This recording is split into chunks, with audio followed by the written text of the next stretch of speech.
സാറേ ഈ പട്ടിയടിച്ചതിന് ഏത് വകുപ്പിടും സാറേ നമ്മൾ? നീ ഇന്ത്യൻ പീനൽ കോഡ് എന്നുള്ള പുസ്തകം കണ്ടിട്ടുണ്ടോ? ഇതിലെ സെക്ഷൻ 324 എന്ന് വായിച്ചേ. Whoever voluntarily cause hurt by any means. സ്വേച്ഛയ ആരെങ്കിലും ദേഹോപദ്രവം ഏൽപ്പിച്ചാൽ എന്തുകൊണ്ട്? അപകടകരമായ ആയുധങ്ങളാലോ ഓർ ബൈ മീൻസ് മറ്റു മാർഗങ്ങളാലോ. എന്തൊക്കെയാണ് മറ്റു മാർഗങ്ങൾ? Any instruments used for shooting, തോക്ക് കൊണ്ടുള്ള വെടി, stabbing or cutting, കുത്തുകയോ വെട്ടുകയോ ചെയ്താൽ, or any instrument which used as a weapon of offense which is likely to cause death by any means of fire or heated substances. തീയോ ചൂടുള്ള എന്തെങ്കിലും പദാർത്ഥം കൊണ്ടുള്ള ഉപദ്രവം. Or by means of any poison or any corrosive substance, or by means of any explosive substance, or by means of any substance which is deleterious to the human body to inhale, to swallow, or to receive into the blood. ശരീരത്തിന് ഹാനികരമായ എന്തെങ്കിലും പദാർത്ഥങ്ങൾ രക്തത്തിൽ കലർത്തുകയോ ശ്വസിക്കാൻ കൊടുക്കുകയോ വിഴുങ്ങാൻ കൊടുക്കുകയോ ചെയ്താൽ. ഇനി അവസാനത്തെ വായിക്കുക. Or by means of any animal. അതാണ് or by means of any animal. പട്ടീനെ അഴിപ്പിച്ച് വിട്ട് കടിപ്പിച്ചാലും ഈ സെക്ഷൻ വരും. മനസ്സിലായോ? കൂടാതെ കൈക്ക് പൊട്ടലുള്ളതുകൊണ്ട് സെക്ഷൻ 326 വരും. അവനെ നമ്മൾ അടപടല പൂട്ടും. ഇതിലും സിമ്പിളായിട്ട് IPC സെക്ഷൻ 324 നിങ്ങൾക്ക് പറഞ്ഞു തരാൻ കഴിയുമെന്ന് എനിക്ക് തോന്നുന്നില്ല. അതുകൊണ്ടാണ് ഈ ഒരു മെത്തേഡ് ഞാൻ ഉപയോഗിച്ച് നോക്കിയത്. അപ്പോൾ നമുക്ക് ഈ ഒരു 324 കുറിച്ച് നമ്മൾ പഠിച്ചായിരുന്നല്ലോ. അപ്പോൾ ഈ 324 ശിക്ഷ എന്താണെന്ന് നമുക്കറിയണ്ടേ? നമുക്കൊന്ന് വായിച്ചു നോക്കാം. Any person who is charge with IPC section 324 of our Indian penal code shall be punished with imprisonment of 3 years or with fine or with both. മനസ്സിലായല്ലോ? അപ്പോൾ 324 എന്ന് പറയുന്ന ഈ ഒരു സെക്ഷൻ ആരുടെയെങ്കിലും മേലെ ചാർജ് ചെയ്യപ്പെടുകയാണെങ്കിൽ 3 വർഷം വരെ തടവോ പിഴയോ അല്ലെങ്കിൽ രണ്ടും കൂടി ഒരുമിച്ചോ എന്ത് ചെയ്യേണ്ടി വരും? ആ പുള്ളിക്കാരെ അനുഭവിക്കേണ്ടി വരും. നമ്മൾ ആ സാംസങ് തിരക്കരെ കണ്ടില്ലായിരുന്നോ? അത്രയേ ഉള്ളൂ കാര്യം. അതിൽ തന്നെ നമ്മുടെ നിവിൻ പോളി പറയുന്ന വേറൊരു സെക്ഷൻ ഉണ്ട്. കൈക്ക് പൊട്ടലുള്ളതുകൊണ്ട് സെക്ഷൻ 326 വരും. സെക്ഷൻ 326. ഈ 326ഉം 324ഉം ഒരേപോലെയാണ്, വലിയ വ്യത്യാസങ്ങളൊന്നുമില്ല. ഓക്കെ, അപ്പോൾ 324ഉം 326ഉം ഏകദേശം ഒരേ കാര്യങ്ങൾ തന്നെയാണ് അതിനകത്ത് പറയുന്നത്. പക്ഷെ അതിനകത്ത് പറയുന്നത് കുറച്ചും കൂടി ഡേഞ്ചറസ് ആവുകയാണെങ്കിൽ എന്ന് പറഞ്ഞാൽ ബൈ ദ മീൻസ് ഓഫ് നമ്മുടെ ബ്രേക്ക്, നമ്മുടെ കയ്യിലോ അല്ലെങ്കിൽ നമ്മുടെ ശരീരത്തിൽ ഏതെങ്കിലും ഭാഗത്ത് പൊട്ടലോ അങ്ങനെ എന്തെങ്കിലും കൂടെ ഉണ്ടെങ്കിൽ നമ്മുടെ ഈ IPC സെക്ഷൻ 326ഉം കൂടി എന്ത് ചെയ്യും? നമ്മുടെ മേലെ ചാർജ് ചെയ്യപ്പെടും. അങ്ങനെയാണെങ്കിൽ അത് എന്തായിട്ട് മാറും? ഒരു നോൺ ബെയിലബിൾ ഒഫൻസ്, അല്ലെങ്കിൽ നമുക്ക് ജാമ്യം കിട്ടാത്ത വകുപ്പായിട്ട് അത് മാറുന്നതായിരിക്കും. ഓക്കെ അല്ലേ? അപ്പോൾ 324 നമ്മുടെ IPC സെക്ഷൻ 324 നിങ്ങൾക്ക് വളരെ വ്യക്തമായിട്ട് മനസ്സിലായെന്ന് തന്നെ ഞാൻ വിശ്വസിക്കുന്നു. നമ്മുടെ ചാനൽ കാണുന്ന ആരെങ്കിലും ഇതുവരെ സബ്സ്ക്രൈബ് ചെയ്യാതെ കാണുന്നുണ്ടെങ്കിൽ തീർച്ചയായിട്ടും ചാനൽ സബ്സ്ക്രൈബ് ചെയ്യുക. അതുപോലെ ഈ ബെൽ ബട്ടൺ കൂടി എനേബിൾ ചെയ്യാനായിട്ട് മറക്കരുത്. കാര്യം നിങ്ങൾക്ക് തീർച്ചയായിട്ടും ഉപയോഗപ്പെടുന്ന ക്ലാസ്സുകളായിരിക്കും നമ്മുടെ ചാനൽ മുഖാന്തരം നിങ്ങൾക്ക് ലഭിക്കുക. അപ്പോൾ നമുക്ക് ഇന്നത്തെ പ്രധാനപ്പെട്ട ക്ലാസ്സിലേക്ക് തന്നെ കടക്കാം.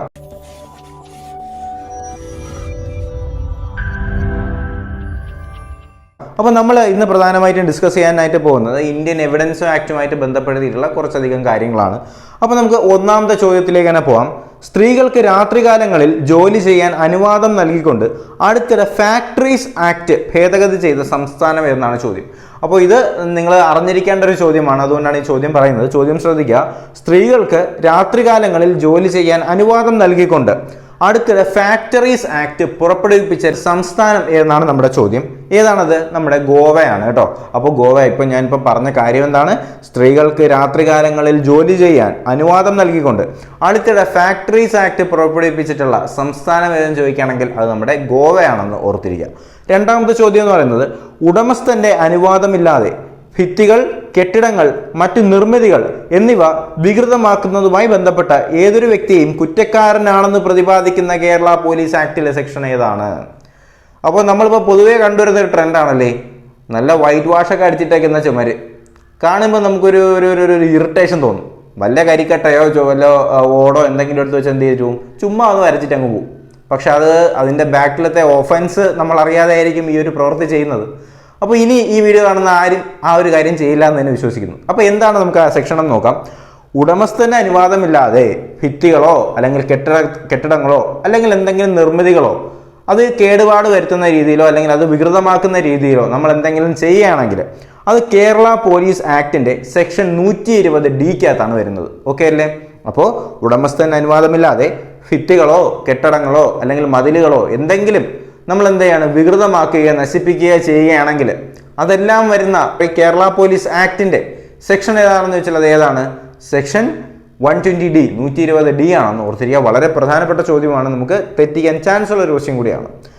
അടുത്ത ചോദ്യം എന്ന് പറയുന്നത് 18 വയസ്സിൽ താഴെയുള്ള കുട്ടികൾക്ക് അവരുടെ ശാരീരികവും മാനസികവുമായ ആരോഗ്യത്തിന് ഹാനികരമാകുന്ന പദാർത്ഥങ്ങൾ നൽകുകയോ വിൽക്കുകയോ ചെയ്യുന്ന സ്കൂൾ പരിസരങ്ങളിലേക്ക് അല്ലെങ്കിൽ സ്കൂൾ പരിസരങ്ങളിലുള്ള സ്ഥാപനങ്ങൾക്ക് മേൽ നടപടിയെടുക്കുന്നതുമായി ബന്ധപ്പെട്ട കേരള പോലീസിലെ സെക്ഷൻ ഏതെന്ന് ചോദിക്കുകയാണെങ്കിൽ അത് സെക്ഷൻ 118I ആണെന്ന് ഓർത്തിരിക്കുക.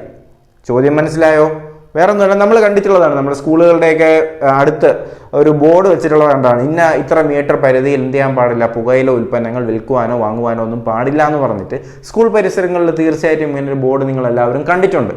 അപ്പോൾ നിങ്ങളുടെ പരിചയത്തിൽ ഏതെങ്കിലും സ്കൂളിൻ്റെ അടുത്ത് ഇമാതിരി പരിപാടികളൊക്കെ നടക്കുന്നതായിട്ട് നിങ്ങൾക്ക് അറിവുണ്ടെങ്കിൽ തീർച്ചയായിട്ടും ഒന്നും നോക്കണ്ട, അടുത്തുള്ള പോലീസ് സ്റ്റേഷനിൽ വിളിച്ചറിയിക്കുക. അത് മാരകമായിട്ടുള്ള കുറ്റം തന്നെയാണ്. ഓക്കെ, അപ്പോൾ അതാണ് കേരള പോലീസ് ആക്ടിലെ സെക്ഷൻ 118 പറയുന്നത്. എന്താണ് 118 പറയുന്നത്? 18 വയസ്സിൽ താഴെയുള്ള കുട്ടികൾക്ക് അവരുടെ ശാരീരികവും മാനസികവുമായ ആരോഗ്യത്തിന് ഹാനികരമാകുന്ന പദാർത്ഥങ്ങൾ നൽകുകയോ വിൽക്കുകയോ ചെയ്യുന്ന സ്കൂൾ പരിസരങ്ങളിലെ ഏതെങ്കിലും വിൽപ്പന കേന്ദ്രങ്ങളുടെ ഉടമകൾക്ക് മേൽ ചുമത്താൻ പറ്റുന്ന കേരള പോലീസ് സെക്ഷനിലെ ആക്ട് ഏതെന്ന് ചോദിക്കുകയാണെങ്കിൽ അത് കേരള പോലീസ് സെക്ഷന്റെ അല്ലെങ്കിൽ കേരള പോലീസ് ആക്ടിന്റെ സെക്ഷൻ 118I ആണെന്ന് ഓർത്തിരിക്കുക. ക്ലിയർ അല്ലേ? അപ്പോൾ നമ്മൾ കഴിഞ്ഞ പ്രാവശ്യം പഠിച്ച ആക്ട് ഏതായിരുന്നു? നമ്മൾ നേരത്തെ പഠിച്ച കേരള പോലീസ് ആക്ടിന്റെ ഏതായിരുന്നു? Kerala police act section 120D. അതിനകത്ത് എന്താണ് പറയുന്നത്? ഒരു ഉടമസ്ഥാവകാശം അല്ലെങ്കിൽ ഒരു ഉടമസ്ഥന്റെ അനുമതിയില്ലാതെ അദ്ദേഹത്തിന്റെ മതിലോ അല്ലെങ്കിൽ അദ്ദേഹത്തിന്റെ ഭിത്തിയോ ചുമരോ അദ്ദേഹത്തിന്റെ നിർമ്മിതിയോ അല്ലെങ്കിൽ ഏതെങ്കിലും ഒരു നിർമ്മിതിയോ കേടുപാട് വരുത്തുകയോ വികൃതമാക്കുകയോ ചെയ്യുകയാണെങ്കിൽ അയാളുടെ മേൽ ചുമത്തപ്പെടുന്ന സെക്ഷൻ ഏതാണെന്ന് ചോദിച്ചാൽ അത് ഏതാണ്? സെക്ഷൻ 120 ആണ്. സെക്ഷൻ 120D ആണ്. എന്നാൽ 118I എന്താണ്? സ്കൂൾ പരിസരത്തിന് ചുറ്റും ഒരു കുട്ടിയുടെ മാനസികവും ശാരീരികവുമായിട്ട് ബന്ധപ്പെടുത്തിയിട്ട് അതിനെ കേടുപാട് വരുത്തുന്ന രീതിയിലുള്ള വസ്തുക്കൾ വിൽക്കുക എന്ന് വെച്ചാൽ എന്താണ്? ലഹരി പദാർത്ഥങ്ങൾ തന്നെയാണ്. അപ്പോൾ ലഹരി പദാർത്ഥങ്ങൾ വിൽക്കുക അല്ലെങ്കിൽ ആ ഒരു ഇഷ്യൂവുമായി ബന്ധപ്പെടുത്തിയിട്ട് കേരള പോലീസിലെ ആക്ട് എന്ന് ചോദിക്കുകയാണെങ്കിൽ അത് Kerala police act section 118I ആണ്. സംശയമൊന്നുമില്ലല്ലോ, ക്ലിയർ അല്ലേ? അടുത്ത ചോദ്യം എന്ന് പറയുന്നത് കേരള പോലീസ് ആക്ട് 118I ബന്ധപ്പെട്ടിട്ടുള്ള ശിക്ഷ എന്തെന്നാണ് ചോദ്യം. കേരള പോലീസ് ആക്ട് 118I നമ്മൾ പറഞ്ഞു സ്കൂൾ പരിസരത്ത് ലഹരി പദാർത്ഥങ്ങൾ വിൽക്കാൻ പാടില്ല, അഥവാ വിൽക്കുകയാണെങ്കിൽ അയാളുടെ മേൽ ചുമത്തപ്പെടുന്നതാണ് 118I. അടുത്ത ചോദ്യം എന്ന് പറയുന്നത് കേരള പോലീസ് ആക്ടിലെ സെക്ഷൻ 118I കുറിച്ച് നമ്മൾ പഠിച്ചായിരുന്നു. എന്നാൽ ഈ 118I ബന്ധപ്പെടുത്തിയിട്ട് ശിക്ഷ കൊടുക്കുന്ന ആൾക്ക് അല്ലെങ്കിൽ 118I ബന്ധപ്പെടുത്തിയിട്ട് ഒരാൾ അറസ്റ്റ് ചെയ്യുകയാണെങ്കിൽ അയാൾ കൊടുക്കുന്ന ശിക്ഷ എന്ന് പറയുന്നത് എന്താണെന്ന് ചോദിക്കാം.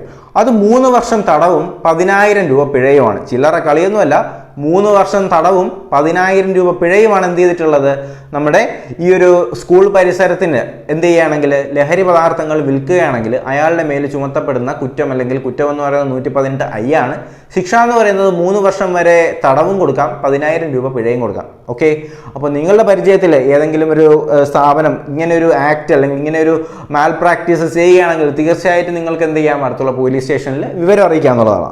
അടുത്ത ചോദ്യം എന്ന് പറയുന്നത് സ്വേച്ഛയാൽ കഠിനമായ ദേഹോപദ്രവം ഏൽപ്പിക്കുന്നതുമായി ബന്ധപ്പെടുത്തിയിട്ടുള്ള ഇന്ത്യൻ ശിക്ഷാ നിയമത്തിലെ വകുപ്പ് ഏതെന്ന് ചോദിക്കുകയാണെങ്കിൽ ഏതാണ്?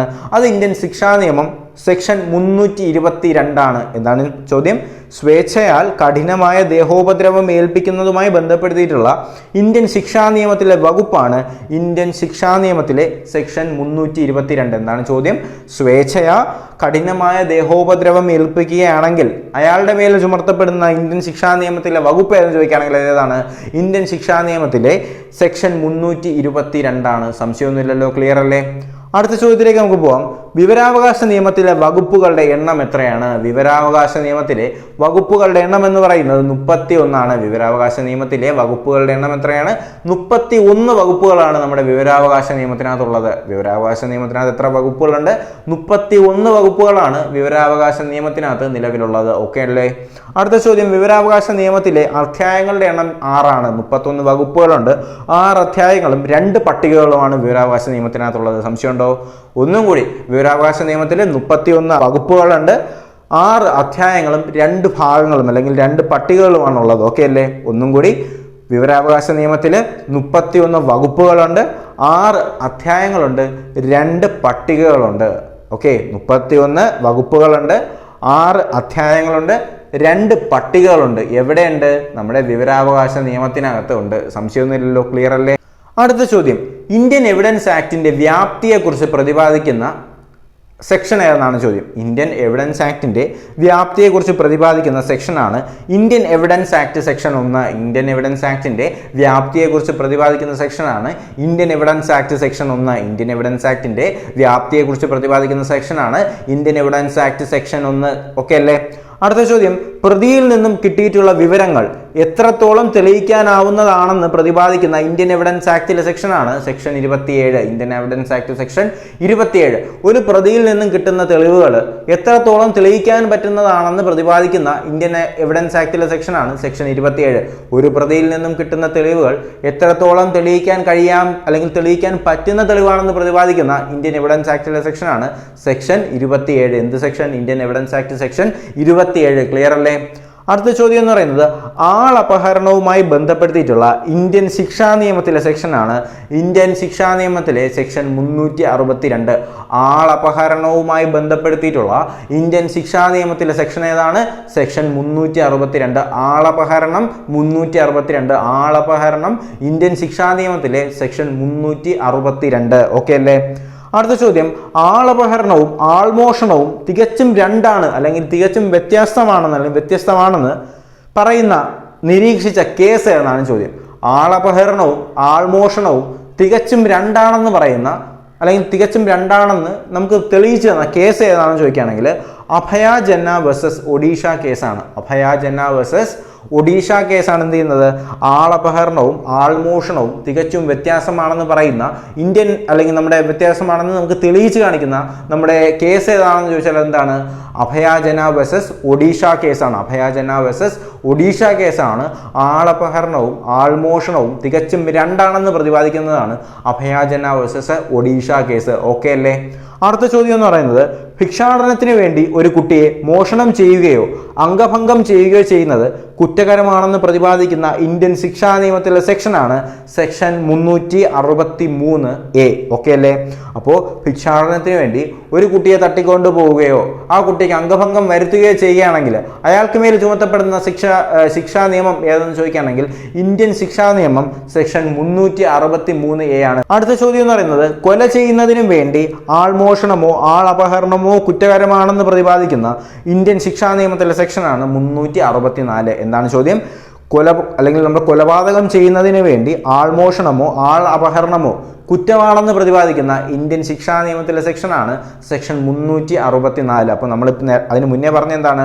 362 തൊട്ടേ നമ്മൾ പറയണം. 362 പറയുന്നത് ആളപഹരണവുമായി ബന്ധപ്പെടുത്തിയിട്ടുള്ള ഇന്ത്യൻ ശിക്ഷാ നിയമമാണ്. സെക്ഷൻ എന്താണ്? 362 എന്ന് പറയുന്നത്. പിന്നെ ആളപഹരണവും ആൾമോഷണവും തികച്ചും രണ്ടാണെന്ന് പറയുന്നതാണ് അഭയ ജന്ന വേഴ്സസ് ഒഡീഷ കേസ്. പിന്നെ 62 നമ്മൾ പറഞ്ഞായിരുന്നു. അടുത്ത 363ലേക്ക് പോവുകയാണ്. ഭിക്ഷാടനത്തിന് വേണ്ടി ഏതെങ്കിലും ഒരാൾ ഒരു കുട്ടിയെ തട്ടിക്കൊണ്ടു പോവുകയോ അംഗഭംഗം വരുത്തുകയോ ചെയ്യുകയാണെങ്കിൽ അതുമായിട്ട് പ്രതിപാദിച്ചിട്ടുള്ള ഇന്ത്യൻ ശിക്ഷാ നിയമത്തിലെ വകുപ്പാണ് ശിക്ഷാ നിയമത്തിലെ സെക്ഷൻ 363A എന്ന് പറയുന്നത്. 364 നമ്മൾ എന്ത് ചെയ്യുന്നത്? അടുത്ത് ഡിസ്കസ് ചെയ്ത് എന്താണത്? കൊല ചെയ്യുന്നതിന് വേണ്ടി ഒരാൾ എന്ത് ചെയ്യാണ്? ഒരാളെ തട്ടിക്കൊണ്ടു പോവുകയോ ആൾമോഷണം ചെയ്യുകയാണെങ്കിൽ അതിനെക്കുറിച്ച് പ്രതിപാദിക്കുന്ന ഇന്ത്യൻ ശിക്ഷാ നിയമത്തിലെ സെക്ഷനാണ് 364 എന്ന് പറയുന്നത്. ഓക്കെ അല്ലേ? അപ്പോൾ നമ്മൾ ഇന്ന് പഠിച്ചത് വളരെ ഇമ്പോർട്ടൻ്റ് ആയിട്ടുള്ള കുറച്ച് കാര്യങ്ങളാണ്. തീർച്ചയായിട്ടും നിങ്ങൾ എന്ത് ചെയ്യുക? ഈ ഒരു വീഡിയോ 1-2 തവണ ഒന്ന് റിപ്പീറ്റ് ചെയ്ത് കണ്ടു വെക്കുക. കാര്യം ഒറ്റ പ്രാവശ്യം കണ്ടെന്ന് പറഞ്ഞുകൊണ്ട് ഒരിക്കലും നിങ്ങൾക്ക് ഈ കാര്യങ്ങൾ മൈൻഡിൽ അങ്ങ് ഫിക്സ് ആവാനായിട്ട് പോകുന്നില്ല. തീർച്ചയായും 1-2 തവണ റിപ്പീറ്റ് ചെയ്ത് കണ്ടു വെക്കുക. നിങ്ങൾക്ക് തീർച്ചയായിട്ടും ഉപയോഗപ്പെടുന്ന ഒരു ക്ലാസ് തന്നെയാണ്. അപ്പോൾ തുടർന്ന് നിങ്ങൾക്ക് ക്ലാസ്സുകൾ വേണമെന്നുണ്ടെങ്കിൽ തീർച്ചയായിട്ടും കമൻറ്റ് ബോക്സിൽ അറിയിക്കുക. അതുപോലെ തന്നെ ഇനിയും ഇതുപോലുള്ള വീഡിയോസും ക്ലാസ്സുകളും നിങ്ങൾക്ക് ലഭിക്കുന്നതിനായിട്ട് ഈ ചാനൽ സബ്സ്ക്രൈബ് ചെയ്യുക. ഞാൻ നേരത്തെ പറഞ്ഞ പോലെ തന്നെ ബെൽ ബട്ടൺ കൂടി എനേബിൾ ചെയ്യാനായിട്ട് മറക്കരുത്. കാര്യമെങ്കിൽ മാത്രമേ ഞങ്ങൾ അപ്ലോഡ് ചെയ്യുന്ന വീഡിയോസ് നിങ്ങൾക്ക് നോട്ടിഫിക്കേഷനായി ലഭിക്കത്തുള്ളൂ. അപ്പോൾ നമുക്ക് പുതുതായിട്ട് വരുന്ന ക്ലാസ്സുകൾക്കും നോട്ടിഫിക്കേഷനുമായിട്ട് നിങ്ങൾ വെയിറ്റ് ചെയ്യുക. തീർച്ചയായിട്ടും ഉണ്ടാവും. അതുവരേക്കും എല്ലാവർക്കും ഗുഡ് ബൈ.